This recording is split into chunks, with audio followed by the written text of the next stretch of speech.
Well, ಮಾಜಿ ಮುಖ್ಯಮಂತ್ರಿ ಸಿದ್ದರಾಮಯ್ಯ ಅವರ ಆಪ್ತ ದಿವಾಳಿ ಅನ್ನೋ ಸುದ್ದಿ ಸಿಗ್ತಾ ಇದೆ. ಯಾವ ಕಾರಣಕ್ಕಾಗಿ, ಏನು ಕತೆ, ಯಾರದು ನೋಡ್ತಾ ಹೋಗೋಣ.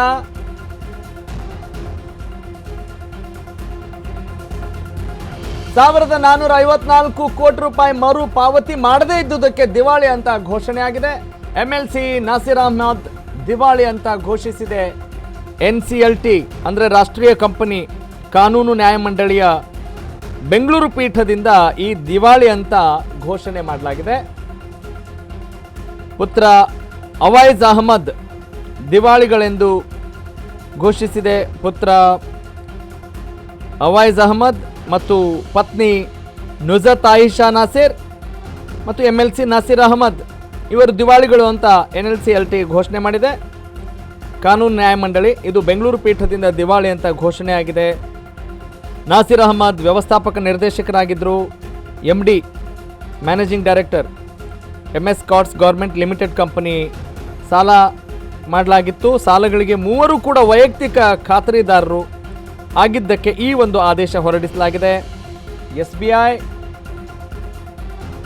ಮತ್ತು ಕೆನರಾ ಬ್ಯಾಂಕ್ ಹಾಗೂ IDBI ಬ್ಯಾಂಕ್ ಸಲ್ಲಿಸಿದಂಥ ಒಂದು ಅರ್ಜಿಯಲ್ಲಿ ಪ್ರಮುಖ ಅಂಶಗಳನ್ನು ಗಮನಿಸಿ ವಿಚಾರಣೆ ನಡೆಸಿದ ನಂತರ NCLT ಪೀಠದಿಂದ ಮಹತ್ವದ ಆದೇಶ ಹೊರಡಿಸಲಾಗಿದೆ.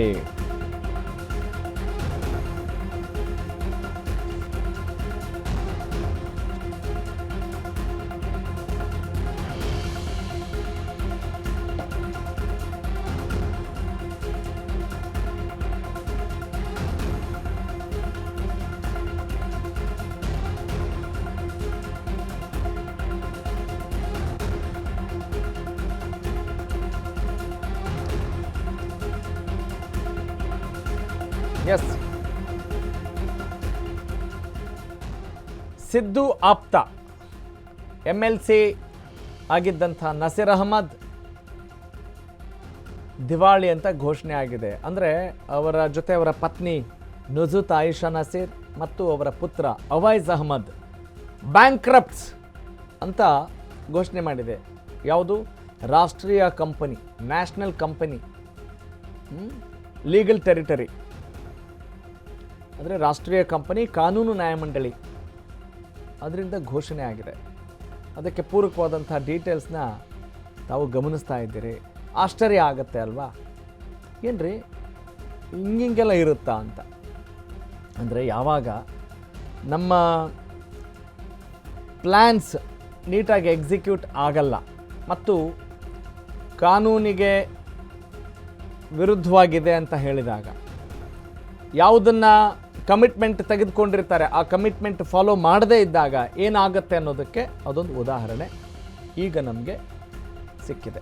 ಹೀಗಾಗಿ ಈಗ ಸಿದ್ದರಾಮಯ್ಯನವರ ಆಪ್ತ MLC ನಾಸಿರ್ ಅಹಮದ್ ದಿವಾಳಿಯಾಗಿದ್ದಾರೆ ಅಂತ NCLT ಒಂದು ಆದೇಶ ಹೊರಡಿಸಿದೆ, ಘೋಷಣೆ ಮಾಡಿದೆ.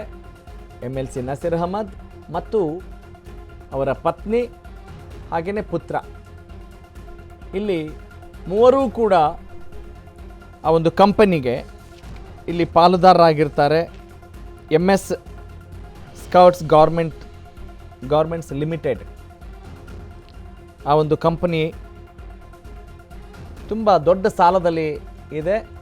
ಆ ಸಾಲವನ್ನು ತೀರಿಸಲಿಕ್ಕೆ ಸಾಧ್ಯ ಆಗಿಲ್ಲ.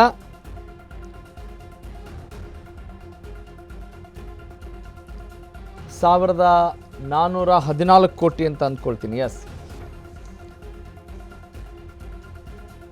MLC ಸ್ಥಾನ ರದ್ದಾಗುತ್ತಾ? ಹಾಗಾದರೆ ಯಾವುದೇ ಕಂಪನಿಯ ಒಂದು ನಿರ್ವಹಣೆಯಲ್ಲಿ ಭಾಗವಹಿಸೋದರ ಮೇಲೂ ಕೂಡ ನಿರ್ಬಂಧ ವಿಧಿಸಲಾಗುತ್ತಾ? ಹೊಸ ಸಾಲ ಪಡೆಯೋಕ್ಕೆ, ಹಣಕಾಸು ವ್ಯವಹಾರ ನಡೆಸೋಕೆ ನಿರ್ಬಂಧ ಇದೆ. ನಸೀರ್ ಅಹಮದ್ MLC ಸ್ಥಾನ ರದ್ದಾಗಬಹುದು ಅನ್ನುವ ಮಾಹಿತಿ ಇದೆ. ಈ ಒಂದು ಆದೇಶದ ಅನ್ವಯ IBCS ಸೆಕ್ಷನ್ 140 ಸಂವಿಧಾನದ ವಿಧಿ 191 1C ಪ್ರಕಾರ ದಿವಾಳಿ ಅಂತ ಘೋಷಿಸಲ್ಪಟ್ಟ ವ್ಯಕ್ತಿ ಶಾಸಕ ಅಥವಾ ವಿಧಾನ ಪರಿಷತ್ ಸದಸ್ಯರಾಗಿರಲು ಅನರ್ಹರಾಗಬಹುದು. ಹೀಗಾಗಿ ಅವರ ಸ್ಥಾನ ಇಲ್ಲಿ ರದ್ದಾಗುತ್ತಾ? MLC ಸ್ಥಾನ ರದ್ದಾಗುತ್ತಾ? ದಿವಾಳಿ ಘೋಷಣೆಯ ಬಳಿಕ ಸಾರ್ವಜನಿಕ ಹುದ್ದೆ ನಿರ್ವಹಿಸೋ ಹಾಗಿಲ್ಲ. That is the rule. ಯಾವುದೇ ಕಂಪನಿಯ ನಿರ್ದೇಶಕರಾಗಿ ಕಾರ್ಯನಿರ್ವಹಿಸೋಂಗಿಲ್ಲ. ಕಂಪನಿಯ ನಿರ್ವಹಣೆಯಲ್ಲಿ ಭಾಗವಹಿಸೋದರ ಮೇಲೂ ಕೂಡ ನಿರ್ಬಂಧ ವಿಧಿಸಲಾಗುತ್ತಾ? ಹೊಸ ಸಾಲ ಪಡೆಯೋಕ್ಕೆ, ಹಣಕಾಸು ವ್ಯವಹಾರ ನಡೆಸೋಕೆ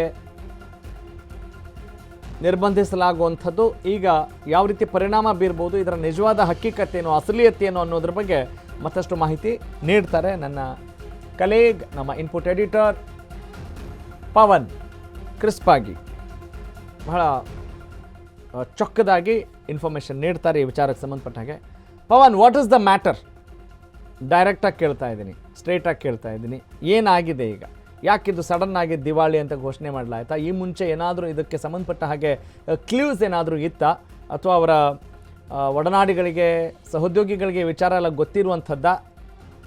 ವಾಟ್ ಈಸ್ ದ ಸ್ಟೇಟಸ್ ನಾವ್?